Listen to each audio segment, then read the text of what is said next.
I think a lot of assumption is Microsoft Cloud, for example, right? It's standard configuration, it just works, right? And you mentioned first off that it needs to be configured correctly, not the same way for every single client. And I'll then add to that.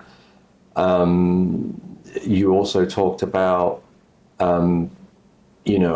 access to tools and adoption of tools that are available. And I've seen this where firms are struggling to gain adoption of things like just something as simple as Copilot, which isn't, right, it's not a huge cost, right? So they could just switch it on, but then how do people use it? And that's interesting that you say. And what I find is the managers that are really focused on the training and education of helping people understand versus just like the blind leading the blind, they see more impact because of that. But, going back to the first part of that question, do you have any additional comments?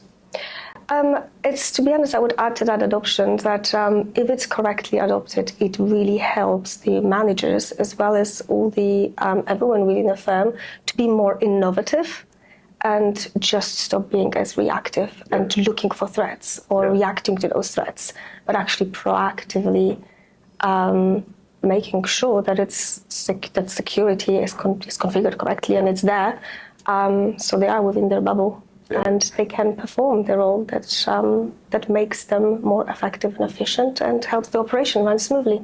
Yeah, you make a valid point. Each one of our clients, every manager that I come across, smart people in the room sitting inside their own four walls in their own organization or sitting there remotely on Teams calls, but really almost acting like in isolation, right? And obviously then appreciating when we can bring a broader view of how their infrastructure and the software technology and the overall cloud strategy can fit into a bigger picture as they look at the next 5 to 10 years. Creating that roadmap for them. Exactly. So thank you.